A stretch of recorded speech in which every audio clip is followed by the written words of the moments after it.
Tapi ada juga otak perempuan 1,4 dan otak laki-laki 1,5 ya. Ini otak yang sudah dewasa ya. Jadi laki-laki memang lebih berat otaknya, mungkin juga lebih banyak programnya ya dibanding perempuan ya. Baik, kemudian ya dari otak nanti jalan ke badan ini lewat batang otak, ini ada sistem saraf atau nervous system. Dia jalan serabut-serabutnya itu ya, jadi kayak kabel-kabel itu di tulang belakang. Nah, ini yang disebut sumsum tulang belakang. Nanti dari tulang belakang akan keluar saraf-saraf atau serabut-saraf ke seluruh tubuh. Ya, ini disebut sistem saraf tepi. Ya, dan kerja sistem saraf ini kayak kabel listrik dia. Dia membawa pesan, membawa listrik dari mana? Dari otak, dari indera, dari mata, telinga, ya, dari ucapan, dari gerakan, dari pokoknya dari luar ditangkap oleh indera-indera kita masuk ke otak, dari otak jalan ke sistem saraf itu sangat cepat sekali. Ya. Baik. Dan kemudian nanti otak nanti kan ada otak besar, otak kecil tadi kita sudah belajar ya. Ini otak besar dan otak kecil. Terus terbelah dua, belahan kanan, belahan kiri. Nanti setiap belahan terbagi 4. 1, 2, 3, 4 dan di dalamnya lagi ada otak yang mengatur emosi. Ya. Nah, kita keluarga muslim ini pada saat Ananda lahir tentu kita ya yang dilakukan pertama kali oleh orang tua terutama ayah adalah apa? Mengazankan dan mengqomatkan. Maka pada saat diazankan telinga kanan, ya, pada saat azan dikumandangkan oleh ayahnya, entah dibisikkan atau sedikit agak keras sedikit, itu akan masuk di telinga kanan dan jalan masuk ke otak. Ya, tersimpan di otak paling depan sini. Bahkan ada riset mengatakan pada saat kita mendengar lafaz Allah, maka semua otak bergetar. Semua otak terstimulasi kerjanya. Ya, jadi pertama saja sudah Allahu Akbar. Ya. Wah, maka langsung otak bergetar gitu. Ya. Kemudian syahadat juga dikumandangkan, ajakan untuk kita sholat, untuk meraih kemenangan. Itu nanti masuk dan nanti masuk di depan, otak bagian depan. Ya. Kemudian qomat di telinga kiri juga nanti akan ya masuk di dalam otak paling depan. Ya. Dan juga setiap ada kata lafaz Allah, maka bergetar semua ya sistem saraf di otak ini. Ada apa sih di otak ini? Ada ini nih namanya neuron, sel otak. Jumlahnya banyak sekali, sekitar 100 miliar. Satu neuron itu kerjanya kayak satu komputer tercanggih di zamannya, Masya Allah. Jadi ini semua ini akan terbentuk sambungan-sambungan kabel di dalam otak manusia. Ya. Nah, kemudian selain itu, ya otak manusia itu di dalamnya ada otak emosi. Ada otak emosi, dia terbentuk seperti struktur-struktur ya. Jadi makanya disebut limbic system, the limbic system, otak emosi yang mengatur emosi. Makanya kita bisa sedih, bisa takut, bisa buru-buru, bisa marah, bisa sombong. Tapi emosi juga ya ada yang positif, bisa semangat, gembira ya dan sebagainya. Ini di dalam sini. Bukan hanya pada manusia saja yang ada otak emosinya, hewan golongan mamalia ya, itu ada otak emosi. Ya, ada otak emosi, makanya ini disebut ya otak mamalia.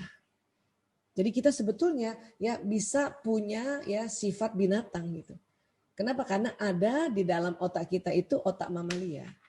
Bahkan terkadang kita ya kalau kita tidak bisa kendalikan dan kita tidak bisa tundukkan itu otak emosi ini, maka kita bisa berperilaku seperti binatang bahkan lebih rendah dari binatang. Ini dia. Untuk itulah di dalam keluarga muslim, anak-anak itu ya diminta untuk apa? Diakikahkan. Ini penting nih buat orang tua yang belum sempat mengakikahkan anaknya, tolong niatkan, niat kuat. Minta Allah lapangkan rezeki untuk bisa mengakikahkan. Ya. Kenapa? Karena salah satu ya manfaat atau salah satu hikmah dari mengakikah itu adalah untuk menebus otak binatang dari anak tersebut. Ya. Jadi kalau kita mengakikahkan, ya itu kan kita potong kambing tuh. Laki-laki 2 kambing, perempuan 1 kambing. Laki-laki kenapa 2 kambing? Karena tadi kita sudah sama-sama belajar otak laki-laki lebih berat dibanding otak perempuan. Artinya otak emosinya juga lebih berat sedikit dibanding anak perempuan gitu. Kenapa kok 2 kambing Bu Aisyah? Kan otak beratnya tidak 2 kalinya. Iya karena ya dalam perlambangan ini lebih bagus kan lebih Karena kita nggak mungkin juga potong kambing 1/4 kambing, kan nggak mungkin. Jadi langsung 2 kambing. Perlambangan bahwa supaya ekstrim. Kita tahu bahwa otak laki-laki dan laki-laki itu otak emosinya ya lebih besar lah ya, bukan 2 kali, lebih besar daripada perempuan. Jadi potongnya 2 kambing gitu. Perempuan 1 kambing. Ada ibu-ibu pernah tanya sama saya tuh, ya Bu Aisyah boleh diganti ayam nggak sih kalau kita akikah? Saya bilang nggak bisa Bu. Kalau menunya mau ditambah ayam, lain soal. Ya, kenapa harus kambing? Karena kambing yang mamalia, ayam tidak mamalia kan? Itu tadi. Kenapa saya tekankan seperti ini? Karena tadi kan Mbak Putri memperkenalkan bahwa saya seorang penanggulangan penyalahgunaan narkoba ya. Pasien kami sejak tahun 98 sampai sekarang, narkoba itu merusak otak emosi ini. Makanya sifat orang pecandu narkoba yang masih aktif pakai, itu ya kayak binatang.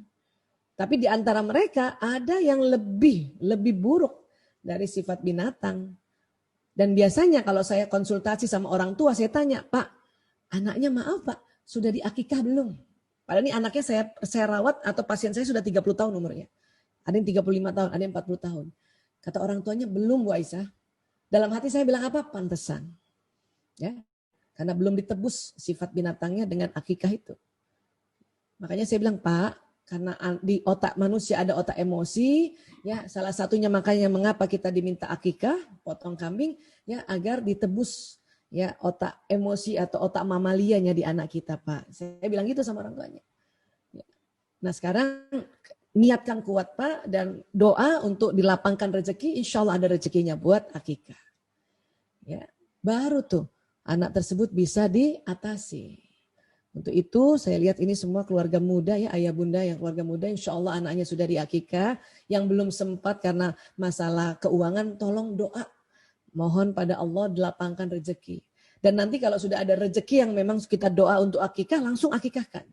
Karena kadang-kadang kita ini karena apalagi lagi pandemi kayak gini, ada uang terus kita nanti aja lah akikah lah, gampang lah akikah boleh kapan aja. Ya, kita buat bayar rumah aja dulu buat. Nah, ini yang nanti keliru nih, udah doa minta untuk diakikahkan tapi dipakai untuk hal yang lain. Padahal akikah itu sangat penting untuk ya mereduce atau mengurangi atau menanggulangi ya sifat mamalia otak kita. Ya, ini penting. Jadi saya untuk ya supaya anak tangguh ya kemudian tadi cerdas dan taat, ini dulu nih semua nih. Diazankan, dikomatkan, diakikahkan. Baik, kemudian di otak tadi kan ada sel otak tadi itu yang ada kayak ada tali-talinya. Nah, itu terjadi sambungan di otak. Terjadi sambungan antara tali-tali sel otak tadi ini. Dan satu sel otak ini kan kerjanya kayak komputer. Dan komputer itu kan kadang bisa disambung dengan komputer yang lain. Itu terjadi di otak kita. Ya, setiap detik 2 juta informasi masuk di otak kita. Ya, apakah dari penglihatan, pendengaran, penghidungan, pengecapan, perasaan dan sebagainya itu masuk 2 juta per detik. Kok banyak banget Bu Aisyah? Iya, karena ada hal-hal yang memang kita tidak perhatikan, tetap ya masuk informasinya ke dalam otak ini. Walaupun ada yang sekelebatan atau bahkan sinyal-sinyal yang jalan di antara kita itu juga terserap di dalam indera kita, ya akhirnya membuat sambungan neuron di otak manusia ini. Dalam belajar juga begitu, kita membuat sambungan neuron di otak kita ini. Ya, nah inilah kita harus paham tentang kerja otak sehingga pada saat kita mau anak kita menjadi anak tangguh, cerdas, taat dan bermanfaat, kita bisa ajarkan mereka.